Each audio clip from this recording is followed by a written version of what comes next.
we're going to take a look at all of the resources that may support you as you are choosing the best program for your study abroad experience. And then we're going to end with discussing an action plan and some next steps so you can be on your way. All right? And for the sake of this conversation, and hopefully for all conversations, I'm sure many of us are familiar with safe spaces, but for this conversation, we're hoping to introduce the concept of brave spaces. And we know that with safe spaces, we tend to be able to express ourselves without any differing opinions. But the thing about safe spaces is that they can often become silent spaces. Whereas if we move towards brave spaces, we can understand that we may disagree at times. There may be some discomfort with some of the things that we're experiencing. But above all, we are safe, but we are in a space where we're able to have some of those differing ideas and opinions. Right. And some of the components of brave spaces, again, hopefully if this is new information to you all, we can introduce this for this conversation, but also you may be able to take some of these components with you to other spaces as well. Understanding there's controversy with civility, that varying opinions are okay. Like we can discuss controversial topics at points, but we're going to do so civilly and accept others' opinions as well. Next would be owning our own intentions and impacts, acknowledging and discussing instances where a dialogue has impacted or affected us both on emotionally or how that may play into our dialogue with each other. Challenge by choice, understanding that we are all not ready to have certain conversations, and we can either opt in or opt out of those conversations based on our comfort level at any time. Above all else, their respect. We know that based on our own basic humanity and everyone else's, we are due respect, and we want to make sure that we establish that in this space. And lastly, no attacking others. We are agreeing to not intentionally inflict harm on anyone. And in order to create a brave space, there are some shared agreements that, again, we'd like to introduce. And so thinking about some shared agreements, understanding there are different perspectives in a room, using I statements such as I feel or in my personal experience.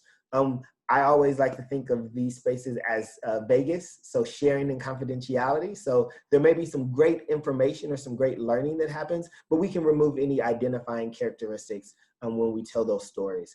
Challenging ourselves to be open.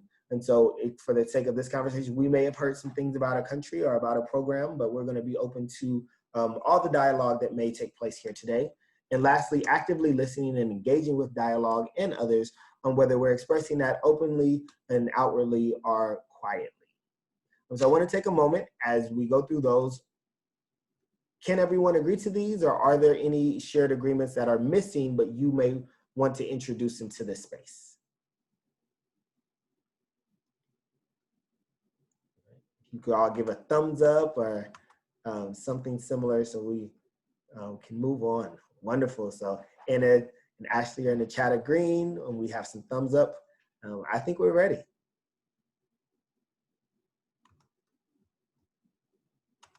All right. And then understanding as we are making special considerations for several populations and identities today, understanding that that this is a gender unicorn. So many of you all may have seen this before, but gender identity, again, is going to be referring to the male, the female, the woman, the girl, the male, man, or boy. The genders or other genders are there. Understanding that gender expression is going to be the clothing we wear, the behaviors, that outward expression, which is either feminine, masculine, other, or on a scale or spectrum of both. Understanding that sex is going to be, that sex assigned at birth is typically categorized as female, male, or other, or intersex. And then we're talking about the orange heart, that physical attraction. Are we attracted to women, men, other genders, and then that emotional attraction as well. So I think that's just a really great point for us to just remember as we're thinking about the scope and the scale as we go into this conversation.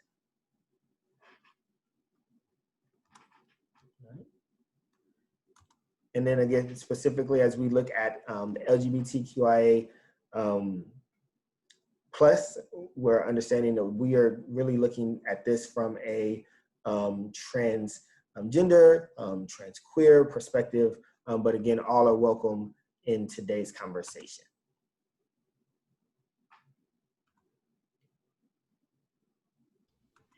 All right, thank you so much for setting the scene today, Nikita. Now I'm going to get into the travel components of what we'll go over. So some logistical considerations for travel in general. So for our study abroad programs, if you haven't been to perhaps a study abroad 101,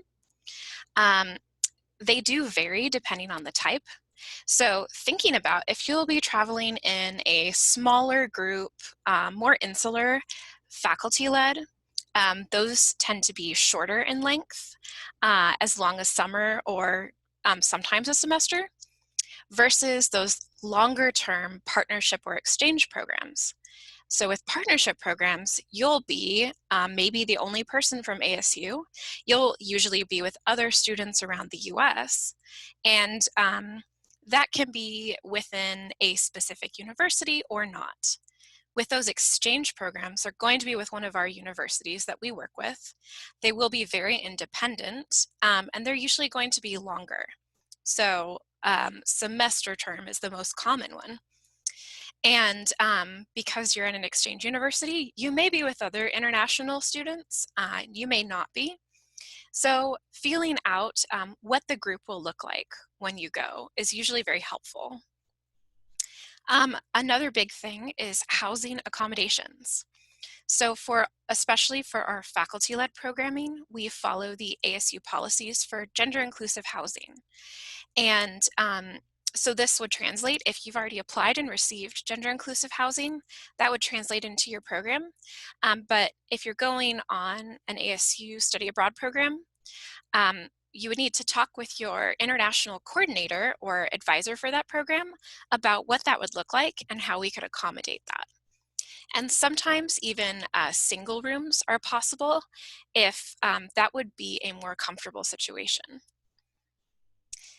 So besides housing, another large logistical piece is getting a passport. So we are lucky to have our own passport office on the ASU campus, and you can get there by following that link, the cfo.asu.edu. So a couple of important points is, especially for students who are in the midst of a transition, it's one of the easiest ways to get a government ID with your correct gender marker. If you don't have any other IDs that you've been able to change over, such as a driver's license or a birth certificate, those can be incredibly difficult, but passports are generally the simpler of those. So that's very helpful. However, if you're in the middle of a transition where your appearance may change a lot still, they will usually issue a shorter term passport for 2 years, and you will have that, be able to travel. It'll have your correct gender marker. However, it's a little bit shorter than that 5 or 10-year validity length. And lastly, you've got your passport, your program, you're getting on the plane. So for first-time travelers especially, some of those experiences can be a bit jarring, especially if you're gender non-conforming. Unfortunately, with policies like TSA, they're quite strict with like body scanners. Sometimes people are asked to get pat downs, and discrimination is definitely possible. I really like the idea of group travel. So perhaps finding somebody to go through the airport with you who might also be on the program. Just because that way I know if I have a group going with me through security and I know that people kind of know me and have my back, it makes me feel a little bit more safer and able to advocate for myself. But if not, it's good to think about this process early on and thinking about navigating that possibly very difficult situation. So logistics aside, when you're in your destination, some cultural considerations. So mainly figuring out how you can seek allies and have a support system. And that could be allies and a system within your destination in your group, or also keeping in touch with your support system at home while you're abroad. It could be friends, your family, or your found family. One thing that I find is really important is establishing before you go to have regular check-ins with the people who are most supportive for you. And they can maybe recognize when you're not doing so well or you're having some difficulties. And again, in the group, it's great to check in with people. You may not be the only person that's going through difficulties in the program. And you're definitely not going to be the only one going through difficulties. Maybe not for the same reason, but I think it's a good bonding experience to reach out to people that way. And finding community within your destination. I think that learning the queer history of a location is fascinating, and it goes beyond like neighborhoods in cities or clubs. Although that can be very fun and a good fit for some people. This can also be explored by finding local queer-owned businesses like restaurants or cafes, looking at museums who have specialized exhibits, film festivals, different art gallery exhibits that specifically go into queer culture in a way that not even people in that like destination country would know about necessarily. And if you're going to be in a longer term program, like the partnership or exchange, you can sometimes find student organizations like the Rainbow Coalition equivalent in your host university. You can also find Pride if it's that time of year. And those events and organizations are a wonderful way to learn about how other students and people in that culture live and celebrate themselves. So looking specifically at self-advocacy, there's different steps depending at what stage you are. So when you're interested in the study abroad program, you're whittling them down. Some decision factors to ask about, like I mentioned before, are housing, and that could inform your decision. Also asking about the general country climate and attitudes towards LGBTQ plus folks.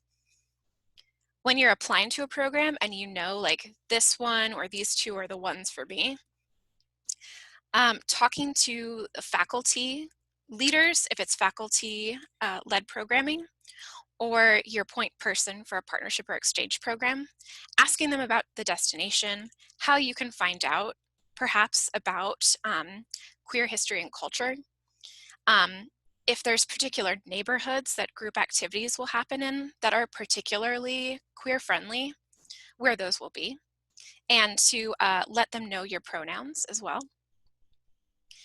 When you're enrolled and you're in that pre-departure stage, reaching out to students on the program. And this can happen in a pre-departure orientation, but also many students on their own will start like WhatsApp groups and start to meet to like start doing research and figuring out where they want to travel in their free time. And that's when the bonding really does start. So getting those like friendly group dynamics started, maybe even coordinating flights with them. And also another identity-based consideration before you go, figuring out what to pack to maybe help with any dysphoria that could be experienced.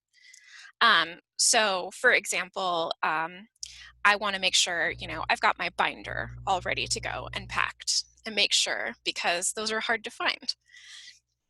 So in the program on the ground, when you're there, finding a point person you can trust, maybe as your accountability buddy for mental health and cultural adjustment, and just like safety when you're going places outside of group time, and figuring out, again, faculty or staff you would feel comfortable to go to in case of identity-based needs. And then when all of that is over and you're back home, sharing your story and your experience. How can you leave the door open for others and tell your story? So this could be definitely done in student organizations like Rainbow Coalition, out at ASU events in the future. And you could also use what you learned for research in your courses and to inform further work you have at ASU. All right. So now we've got a list of destinations that are particularly queer friendly. And just as a little disclaimer, it's not an exclusive list. You know, if you have a destination in mind that's not on here, that's totally great. There might be some other considerations to take into account. These are just like some suggestions based on their history. And you will need to do your own research besides what's included on here as well. It's very basic information. And in general, urban centers are going to be more inclusive than rural areas, maybe even certain cities, but not other cities in the country. And there's going to be perhaps different laws on discrimination based on the district or state as well. And then not all of our programs run every single year, but I did try to put some recommended ASU programs that generally run a lot. And the competitiveness, eligibility, credits will all vary widely. But we do have some awesome people from Study Abroad office, Celeste, Maggie, and Eduardo. And if you have any study abroad questions, then they can definitely try and help you in the chat. So first one, Canada, mostly in the city centers. For example, Toronto has one of the largest and most diverse queer communities in the world. One of the most diverse communities in the world in general, and that translates into the queer community. In Vancouver, they have the biggest pride event in the country, and it's attended by more than 500,000 people each year. Montreal, its history is very interesting. It has the oldest queer neighborhood in the world. And they have lots of anti-discrimination laws in place, and those all have been around since the mid-2000s. And a couple of program examples there. When you see the ASU, like the visual storytelling in Canada and the summer in Vancouver for high impact entrepreneurship, those are both summer programs. And the exchange programs will be in parentheses, like our one at the University of British Columbia. So next we've got Scandinavia, so Denmark, Sweden, Norway, Iceland. Denmark is probably going to be the most queer-friendly on the list and with most of our programs. It's known as one of the most gay-friendly countries in the world. It's one of the first to embrace same-sex marriage and have anti-discrimination laws. Urban centers like Copenhagen are generally going to be more friendly. But as a whole, the country is considered to be extremely tolerant. Sweden also ranks high on the list of queer-friendly countries in the EU. In the past 2 decades, they've passed laws that are more inclusive and including gender-neutral marriage legislation and adoption rights. And they also have anti-discrimination laws based on sexual orientation. They have anti-hate speech laws. And also, fun fact, the Church of Sweden permits same-sex wedding ceremonies and even has a rainbow mass. And Norway, we don't really have a ton of programs. It's very similar to Sweden though. For Iceland, it's a little bit, it's not friendly, but the laws don't outwardly prevent discrimination against LGBTQ+ individuals. They implicitly provide protections, and they're generally enforced and respected. There's also a lot of annual Pride events as well.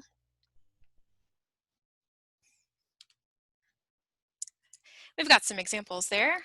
Summer program for sustainable food systems, community development, and happiness. Fun. Cultural aspects of food, health risks, and healthcare in Iceland and Sweden. And then a partnership with CIEE for a variety of courses at a university in Copenhagen.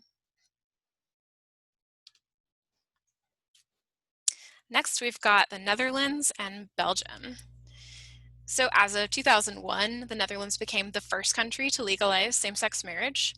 The Amsterdam police force also has a unit called Pink and Blue, which is dedicated to protecting the rights of queer individuals and to make it easier to report discriminatory incidents. And then Belgium is widely considered progressive. The country has a lot of well-structured legislation in place to provide protection. It was the second country in the world behind the Netherlands to legalize same-sex marriage. It was led by the first openly gay prime minister, and they also just elected the first trans woman to serve in government there as their deputy prime minister. So that influences a lot of the policy. And then the most welcoming communities and active LGBTQ plus communities are going to be in Brussels and Antwerp. So for our program examples, we've got one on design and society from Herberger, and then an exchange with University of Groningen in the Netherlands, as well as, again, a CIEE program for social sciences and the humanities in Amsterdam.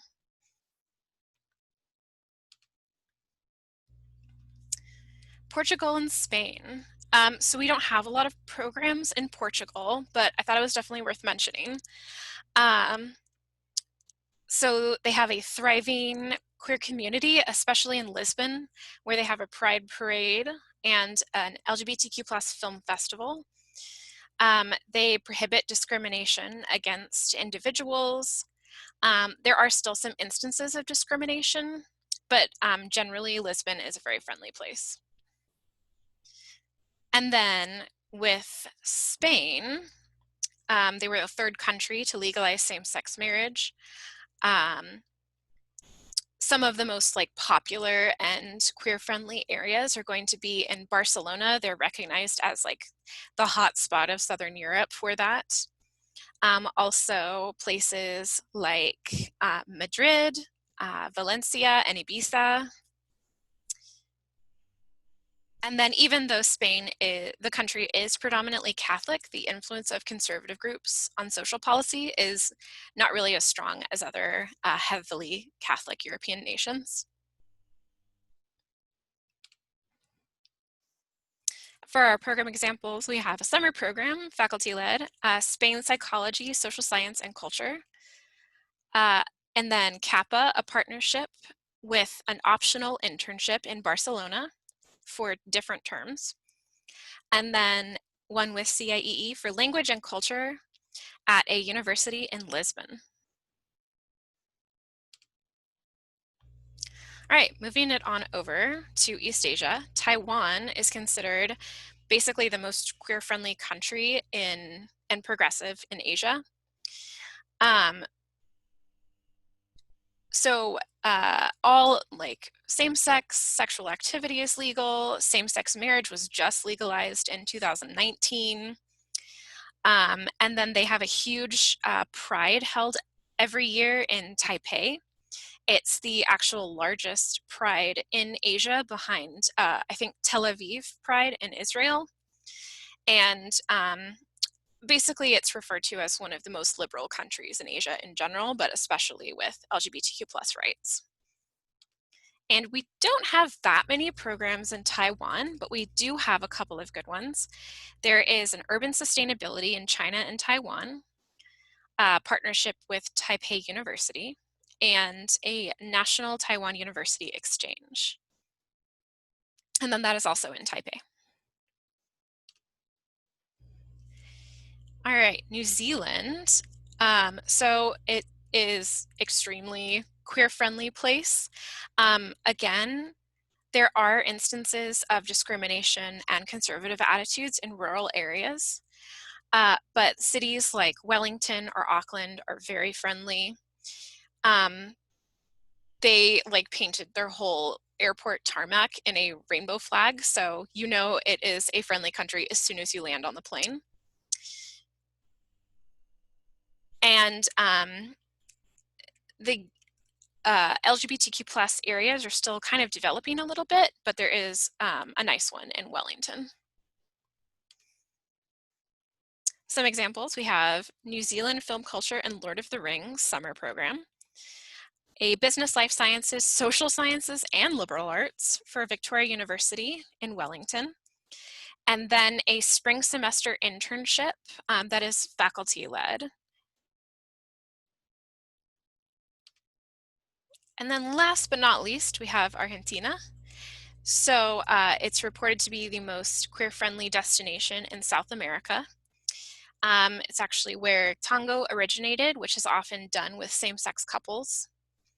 And Buenos Aires and Cordoba are generally considered the most friendly and vibrant queer scenes. So urban areas, students are unlikely to face harassment, but even in rural areas, they are generally very tolerant. And then the laws would depend on the city that you're in as well. And then lastly, we've got our program examples, the Language, Culture, Human Rights, that's in Buenos Aires. The CIEE Open Campus program in Buenos Aires, and then a Latin American study and language courses in Belgrano, which is also Buenos Aires.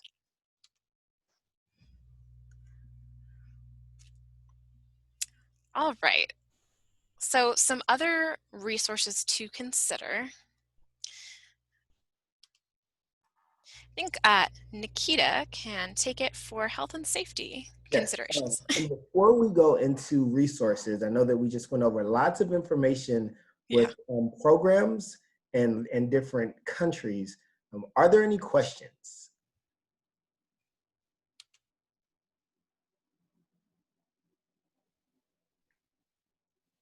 All right, well, if you have any questions, feel free to stop us at any time. We want to make sure that you all are getting the most out of this session as well. And so as you are considering programs or considering just these thoughts, here are some considerations. First, we encourage you to travel in groups, utilizing a buddy system, always making sure that others know where you're going or know what your travel plans are. Avoid traveling late at night, especially walking home alone. Understand and research the cultural norms for dating around sexual health. Pay attention to what dressing in a culturally appropriate way means. Understanding that those things may look very different from the States, and we want to make sure that you are safe and not sending or putting yourself in positions where it may be inviting the wrong message culturally. Making sure that you are aware of the local emergency phone numbers, and locating the nearest U.S. embassies and consulates should you need to tap into those resources as well. Around health and safety centered around identity on the next slide. We want to encourage you to prioritize your personal safety and boundaries over cultural norms and cultural communication norms. There may be some cultural norms that may make you unsafe, but it is okay to prioritize your own boundaries and articulate those in a way that you don't feel threatened in any way. Establish a system of advocacy with program leaders. And so making sure that you're speaking and communicating with program leaders around some of your concerns so that they are aware of how they can best support you, and you are also articulating your needs to the best of your ability. Consider taking a self-defense class before going abroad. Those are, safety is of course top priority, and being able to defend yourself should anything happen, that is always a great idea. If you are being catcalled, eye contact can be seen as an invitation in some cultures. So again, understanding and researching some of those cultural norms to not further engage or send the wrong invitation to others. Engage in conversation with locals about their role and how to deflect unwanted attention. So as you think of similar organizations like the Rainbow Coalition, but in those countries or in certain programs, understanding how locals are maybe dealing with some of these things could also be helpful around developing your own set of best practices as well. At ASU, we have several resources that can be of assistance to you, not only right now, but as you begin your study abroad experience and even after you return. Out at ASU is a website that has a host of general information from our campus resources to academic programs that are in support of the Rainbow community, as well as the Dean of Students resources and some of our community resources. Specifically, we do have a page for ASU transgender resources, which include name and gender marker changes, just a quick short link to lots of the resources that may be useful. ASU student advocacy and assistance. A lot of times you may realize that you need some support and you're looking for some assistance, but you don't know where to start. Advocacy and assistance could be a great place to start. They are kind of that funnel that can connect you to many different organizations, as well as check in on you periodically based on what the needs you've expressed are. Wellness and counseling are always great places to start as we think of mindfulness and being present. And then of course, their study abroad office will be a great resource as you all are thinking about programs and other considerations.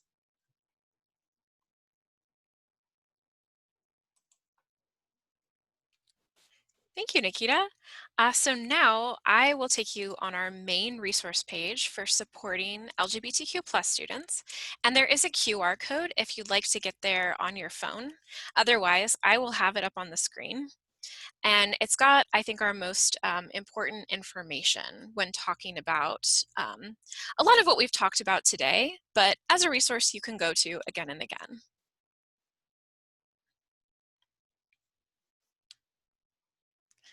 All right.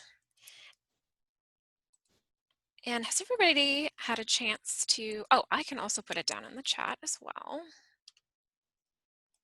Oops. Actually, maybe Celeste or Maggie? Yes, Or Celeste. Eduardo? Oh, Celeste. perfect. Thank you.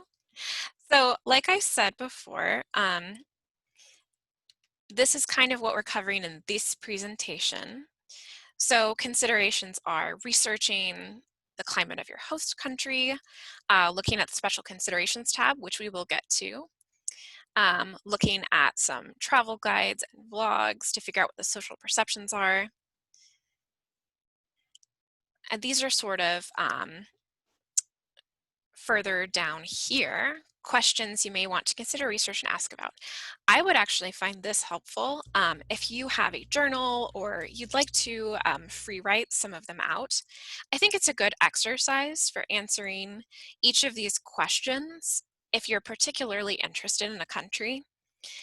And then writing about some of those and having the answers on paper or on screen is definitely a good thing to take to an advising appointment with your international coordinator for a program to go over them more in depth.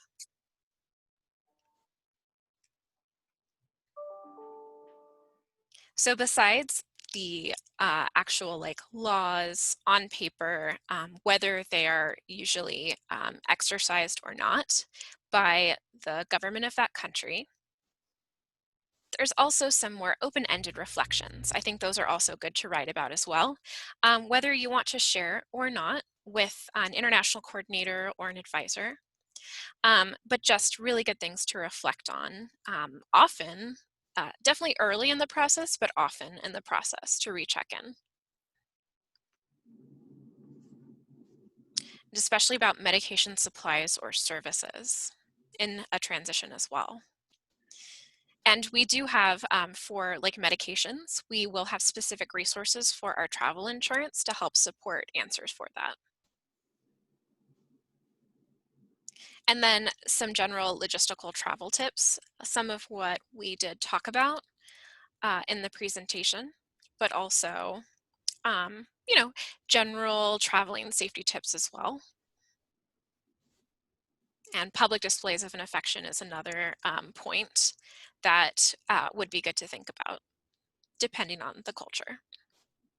And then here's some really useful resources. At the top, we do have Out at ASU as a little plug there. There's also some general ASU LGBTQIA health information.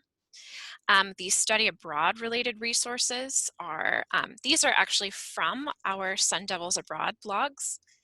And we've had an amazing student who told his story in 2 blog posts. So it's a really good resource to hear from a peer. So he has an article on 7 tips for studying abroad, and then specifically about being out in Mexico. Diversity Abroad is one of our partners that we work with a lot, and they have, well, this is awkward. On their site, they do have a lot of resources, especially destination guides. So if you go here and you type in like Belgium, wow.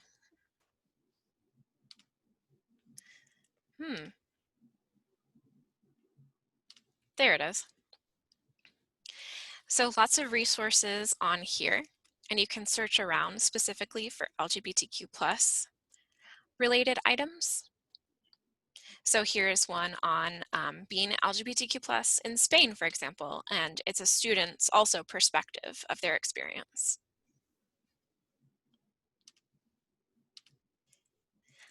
Another one that I really like is this page by IES, and mostly, I mean, those pictures are gorgeous, but also looking at some more resources as well as ally resources for when you're thinking about helping support your friends. It's got a lot of student perspectives. And then they do post about financial resources as well.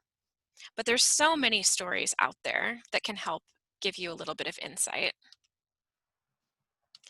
And then specifically for financials, the Fund for Education Abroad is a very big organization, and they have specifically a Rainbow Scholarship for LGBTQIA plus students. So definitely look into that if you're wanting to get some financial support.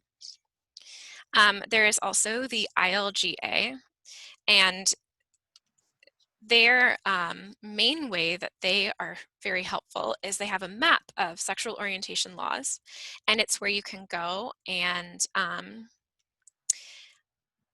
wow, they have a lot of languages too. So you can go on it, and depending on the country, they'll have it coded for how friendly or maybe less friendly it is, depending on their laws. And they'll have these little markers to tell you if, let's see, adoption is legal, like same-sex adoption, same-sex marriage. So a lot of it is more applicable to citizens in that country, but definitely influences the social attitudes. And they update it every year. There's a State Department for travel information. This is similar to the ILGA map, this LGBT rights around the world. There is a National Center for Transgender Equality. This is a great resource for updating IDs, including your passports and airport security, like I mentioned earlier. And then this is a list of scholarships besides the Rainbow Scholarship from goabroad.com. And it looks like it has 12 different scholarships that maybe somebody would want to look into. And they're from like different foundations and organizations that are usually US based. So yeah. All right. So I hope that was helpful. I definitely encourage everybody to maybe go after this presentation and explore those resources more in depth or at any point during when you're thinking about study abroad.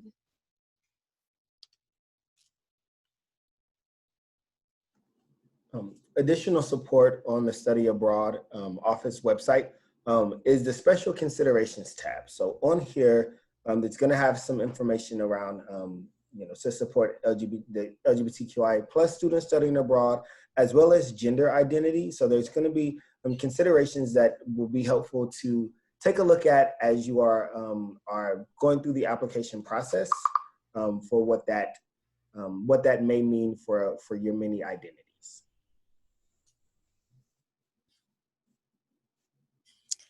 All right.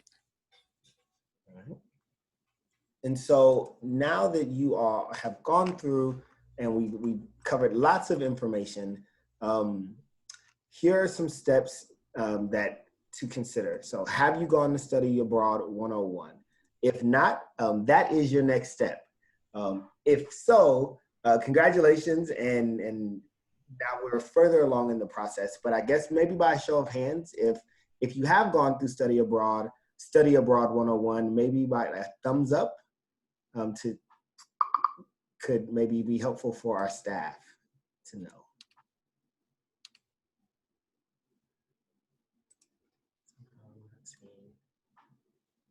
All right. Great information. And so it's important to keep in mind what Study Abroad won't cover will be a lot more details about your destination, the queer history in that location up to modern ways that people are marginalized, other than laws outside discrimination in gender or sexual expression. For languages, gendered norms in that language, what agender pronouns or non-binary could be. Don't always assume that the past perspectives from students may be relevant to what's happening now, and there may not be any past perspectives from students who are going. And then if you are traveling, if you traveled there before and plan to go back, or if you're traveling for the first time, it is important to do your own research as you all are narrowing your programs down. And so in thinking about those special considerations page, of course, the LGBTQI plus resource page, country climate notes, talking to your international coordinator around housing or other logistics that may be specific to you, finding the program leader, and really maybe sharing some of your experiences or some of what your hopes are, and maybe even your concerns. And then, of course, checking with the application deadlines and timelines for scholarship applications.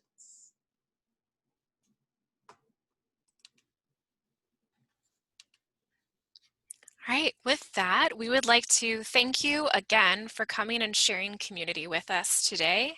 And we do have our contact information there.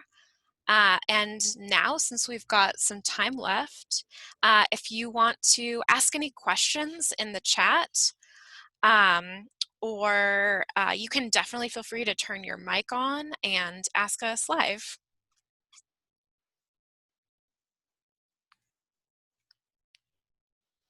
You're welcome. Thank you all for coming. And we can also help you because we have people from Study Abroad if you have any other questions about um, Study Abroad in general as well. Will we be signing in today? Yes, thank you for putting that form. Yes, don't forget to sign that attendance sheet. If I didn't mention earlier, you could be entered into a draw to get a Study Abroad swag pack, and they are very nice between you and I.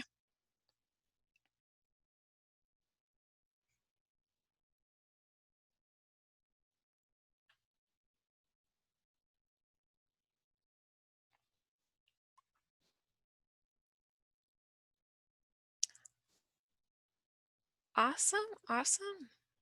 Well, I'll leave it open for a little bit and see if there are any other questions or comments or stories about travel you'd like to share.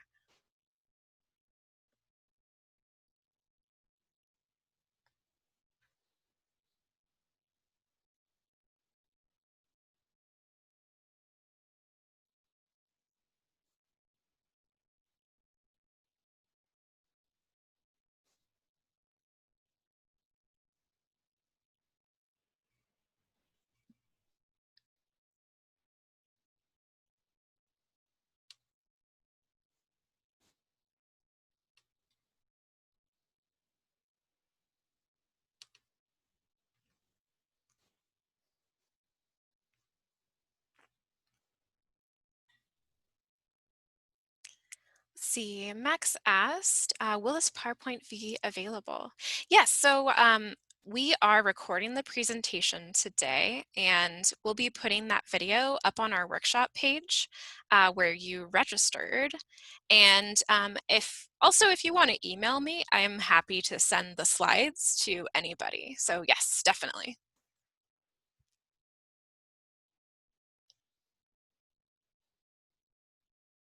You're welcome.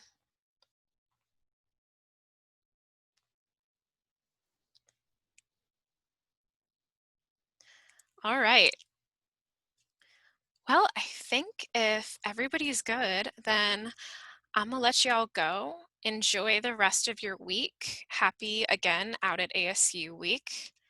And thank you so much again for coming today. Always feel free to follow up with any of us that were in here today if you have any other questions.